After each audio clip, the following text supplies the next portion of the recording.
بسم اللہ الرحمن الرحیم۔ السلام علیکم۔ آپ دیکھ رہے ہیں جی بی پاک ٹی وی۔ میں ہوں اعجاز بلتستانی۔ ناظرین، میں آپ کی خدمت میں بلتستان میں موجود قدیم مذہبی آثار کی مختصر جھلک پہنچانے کی کوشش کرتا رہا ہوں۔ ان قدیم دینی آثار کی کھوج لگاتے لگاتے میں سیاچن کے بلند ترین محاذ کے علاقے کی تحصیل مشربوم کے صدر مقام تھگس پہنچا۔ یہ علاقہ خپلو سے 40 کلومیٹر دور اور 8,915 فٹ بلندی پر واقع ہے۔ اس علاقے میں بھی ایک شاندار اور تاریخی خانقاہ موجود ہے جسے خانقاہ میر عارف کہا جاتا ہے۔ میر وائز سید اکبر شاہ کے مطابق میر عارف نے 1021 ہجری میں خانقاہ تھگس کی بنیاد رکھی۔ اس طرح اس خانقاہ کی عمر اس وقت 424 سال بنتی ہے۔ خانقاہ معلیٰ تعمیر اول سے ہی اپنی اصل حیت و حالت پر موجود ہے۔ خانقاہ کے ہال کے اندر داخلے کے لیے صدر دروازے سمیت 3 دروازے موجود ہیں۔ صدر دروازے پر امیر کبیر سید علی حمدانی رحمۃ اللہ علیہ کی کتاب مودۃ القربیٰ میں شان اہل بیت میں مندرج متعدد احادیث لکھی ہوئی ہیں۔ خانقاہ کی چھت، کھڑکیوں اور دروازوں کو بلتستان کی دیگر خانقاہوں کی طرح خوبصورت کشیدگاری اور چوبکاری سے سجایا گیا ہے۔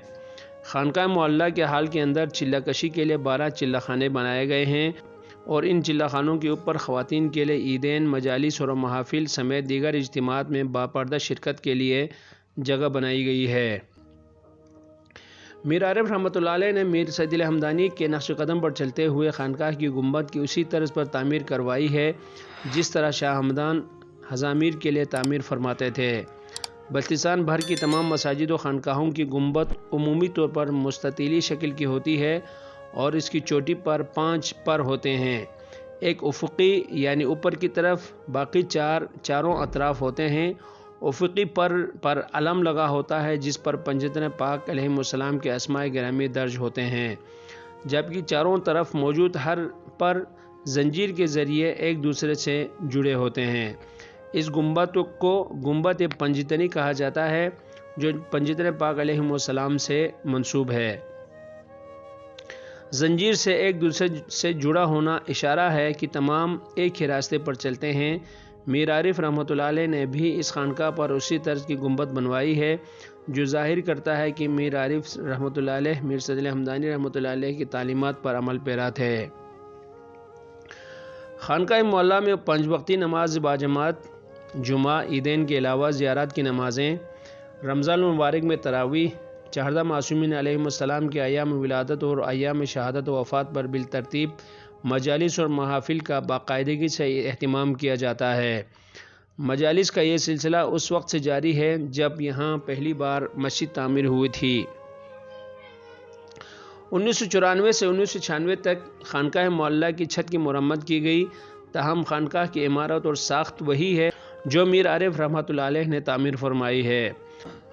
خانقاہ میں بیک وقت 350 افراد سے 400 افراد تک نماز ادا کر سکتے ہیں، جبکہ مجالس و محافل میں 2,500 سے 3,000 افراد تک بیک وقت شرکت کر سکتے ہیں۔ تقریباً 12 حجرے اس خانقاہ معلیٰ میں موجود ہے اور 6 ستون ہے۔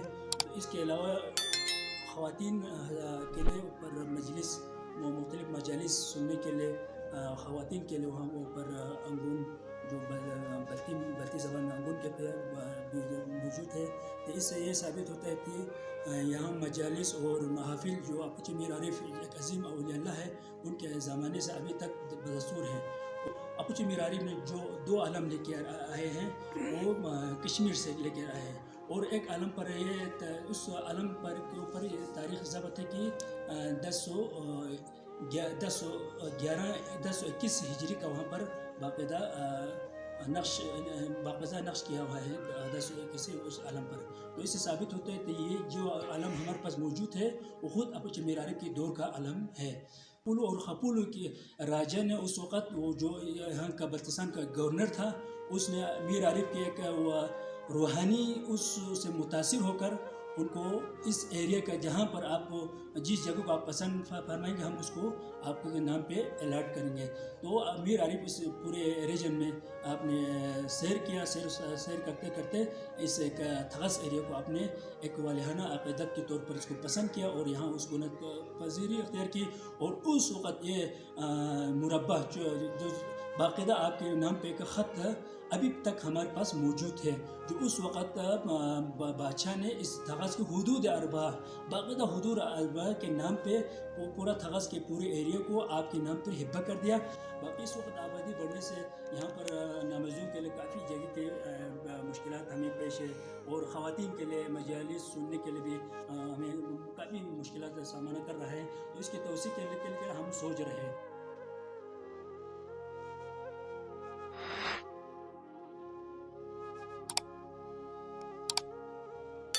یہاں پر میر عارف رحمۃ اللہ علیہ کے مختصر تعارف کراتا چلوں۔ میر عارف رحمۃ اللہ علیہ حضرت میر ابو سعید سودا کے بھائی تھے۔ اصل نام میر شمس الدین ثالث تھا، لیکن آپ کے عارفانہ طرز زندگی کی وجہ سے میر عارف مشہور ہوئے۔ تاریخی شواہد کے مطابق میر عارف سلسلہ نوربخشیہ کی پیر طریقت حضرت میر ابو سعید سودا کے برادر گرامی تھے، جو پہلے ایران سے کشمیر منتقل ہوئے۔ وہاں وقت کے حاکموں نے زیادہ مظالم ڈھائے تو بلتستان کے علاقے شگر منتقل ہوئے۔ میر ابو سعید نے ایک بیٹے میر یحییٰ کو شگر میں وعظ و تبلیغ کے لیے متعین فرمایا، اور اپنے دوسرے بیٹے میر مختار خیار کے ساتھ کرس منتقل ہوئے، جبکہ ان کے بھائی میر عارف پہلے خپلو پھر راجہ خپلو کی خواہش پر تھگس میں آباد ہوئے۔ میر مختار خیار رحمۃ اللہ علیہ نے کرس میں اور میر عارف رحمۃ اللہ علیہ نے تھگس میں خانقاہ تعمیر فرمائی۔ تاریخ جموں میں مولوی حشمت اللہ لکھتے ہیں کہ میر عارف رحمۃ اللہ علیہ کشمیر و بلتستان کے اولین مبلغین اسلام میں سے تھے۔ آپ کا تعلق ایران کے صفوی خاندان سے تھا۔ تاریخ کشمیر میں محمد دین فوق کا کہنا ہے کہ میر عارف نے شاہی زندگی کے برعکس سادہ اور سلوک والی زندگی گزاری۔ آپ تبلیغ کے لیے اپنے آبائی علاقے کو چھوڑ کر کشمیر جا پہنچے، جہاں چک خاندان کی حکومت تھی۔ آپ کی وہاں کافی عزت افزائی کی گئی۔ کچھ عرصہ وہاں رہنے کے بعد بلتستان وارد ہوئے۔ بلتستان کے بادشاہ علی شیر خان انچن نے آپ کا استقبال کیا۔ آپ کے ساتھ آپ کے بھائی میر ابو سعید بھی تھے، جنہوں نے کرس میں سکونت اختیار کی۔ دربار اکمری میں مولانا محمد حسین آزاد لکھتے ہیں کہ 997 عیسوی میں جب اکبر اعظم کشمیر آیا تو انہوں نے علی شیر خان کے پاس اپنا ایلچی بھیجا کہ میر موصوف کو واپس بھیج دیں۔ جب آپ بلتستان سے نکلے تو سر راہ بادشاہ سے ملاقات ہو گئی۔ ایک دفعہ بادشاہ نے کہا، شاہ، یا تو ہم جیسے ہو جاؤ یا ہمیں اپنے جیسا کر لو۔ تو آپ نے جواب دیا، ہم تمہارے جیسے کیوں کر ہو سکتے ہیں؟ تم چاہو تو آؤ ہمارے پاس بیٹھو اور ہمارے جیسے ہو جاؤ۔ کہتے ہیں کہ وقت کے راجہ نے آپ کو پورے خپلو کی سیر کروائی۔ جب غور سے ڈنڈلا نامی پہاڑ پر پہنچے تو راجہ نے کہا کہ آپ کو جو بھی علاقہ پسند آئے میں اسے آپ کو ہبہ کرنے کو تیار ہوں۔ میر عارف نے علاقہ تھگس کو پسند فرمایا۔ آپ نے وہیں سکونت اختیار کی اور اس خانقاہ کی بنیاد رکھی۔ جب راجہ نے آپ کو تھگس کا علاقہ ہبہ کیا تو اس وقت تھگس میں 200 افراد آباد تھے۔ میر عارف نے ان تمام افراد کو بلا کر فرمایا کہ اگر تمام افراد میری تابعداری کا وعدہ کریں تو میں یہ زمین تم سب کے لیے وقف کر دوں گا۔ چنانچہ وعدہ ہوا اور میر عارف رحمۃ اللہ علیہ نے تھگس کا یہ مربع علاقہ اہل علاقہ کے نام ہبہ کر دیا۔ میر عارف تھگس میں ہی رشتہ ازدواج میں منسلک ہوئے۔ ایک بیٹا اور ایک بیٹی پیدا ہوئے۔ بیٹا نافرمانی کی وجہ سے عاق ہوا، جبکہ بیٹی کی شادی میر مختار خیار رحمۃ اللہ علیہ کے بیٹے اور اپنے بھتیجے میر اسحاق رحمۃ اللہ علیہ سے ہوئی۔ ان کے ہاں 3 بیٹے پیدا ہوئے۔ چھوربٹ اور مشربوم میں موجود سادات کی اکثریت میر اسحاق رحمۃ اللہ علیہ کی اولاد میں سے ہیں۔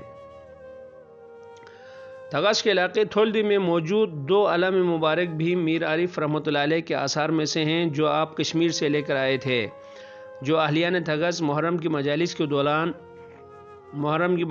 دوران برآمد کرتے ہیں۔ منفرد ساخت میں بنے اس علم پر بھی 1021 سنہ ہجری لکھا ہوا ہے۔ اس طرح کا ایک اور علم بلتستان کے علاقے ڈغونی میں بھی موجود ہے۔ میر عارف 13 صفر المظفر 1961 اور بروایت 1951 میں وفات پائے اور خانقاہ کے قریب ہی آسودہ خاک ہیں۔ ان کے آستانے مبارک کے ساتھ ہی میر اسحاق رحمۃ اللہ علیہ کی قبر بھی ہے۔ یہاں بیرون اور اندرون ملک زائرین کی کثیر تعداد آتے ہیں۔ اور زیارت کرتے ہیں۔ میر عارف کی قبر کے کتبے پر منفرد قسم کا درود مبارکہ بھی کندہ ہے۔ ویڈیو اگر آپ کو پسند آئے تو شیئر کریں، لائک کریں